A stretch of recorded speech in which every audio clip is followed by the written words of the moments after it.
బాధ్యత లేకుండా ప్రవర్తిస్తున్న సీఎం రేవంత్ రాష్ట్రంలో కాలు నిలవనంత బిజీగా పనిలేని పచార్లు 24 గంటల్లో 3 రాష్ట్రాల్లో పాలనకు సంబంధం లేని పర్యటనలు. మొన్న ఢిల్లీలో, నిన్న ఉదయం గుంటూరులో, సాయంత్రానికి కేరళలో. ఈ 3 పర్యటనల వల్ల రాష్ట్రానికి ఒరిగింది గుండు సున్నానే. అటు అసెంబ్లీ సెషన్, ఇటు రాష్ట్రంలో రోడ్లపై జనం పడిగాపులు.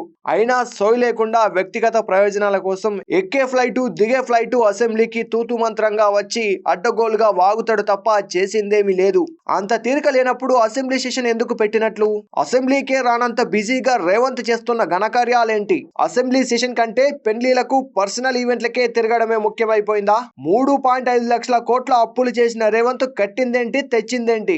4 రోజులుగా జనం పెట్రోల్, గ్యాస్ కష్టాలు పడుతున్నా సర్కారుకు సోయేందుకు లేదు. జనాలకు భరోసానిచ్చే ఒక్క పనైనా చేసిండ్రా? సిగ్గు లేకుండా తూర్పు తిరిగి దండం పెట్టుకోమని టీవీలో చెబుతున్న రేవంత్ పెట్రోల్ కష్టాలతో జనం రోడ్లపై పడుతున్నా రివ్యూ చేయాలన్న కామన్ సెన్స్ లేదా?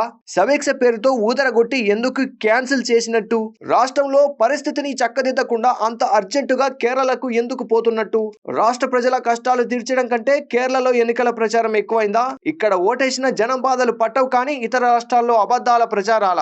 అక్షర సత్యం అవుతున్న తెలంగాణ తొలి సీఎం కేసీఆర్ చెప్పిన మాటలు. కాంగ్రెస్ కు ఓటిస్తే జనాలకు గుండు సున్నా అన్న కేసీఆర్ మాటలు గుర్తొస్తున్నాయి. బాధ్యత లేని పాలనతో తెలంగాణ ఆగమవుతుందని ఆనాడే హెచ్చరించారు కేసీఆర్. ఇప్పుడు రేవంత్ పాలనలో తెలంగాణ సర్వనాశనం అవుతున్నట్లుంది. కృష్ణా, గోదావరి వాటాల్లో అంతులేని నష్టం జరుగుతున్నా ధృతరాష్ట్రుడిలా రేవంత్ వ్యవహరిస్తున్నాడు. నల్లమల్ల సాగర్ ప్రాజెక్టు విషయంలోనూ ఏపీకి వంత పాడుతూ తెలంగాణకు వన్నిపోటు విడిచేలా వ్యవహరిస్తున్నారు.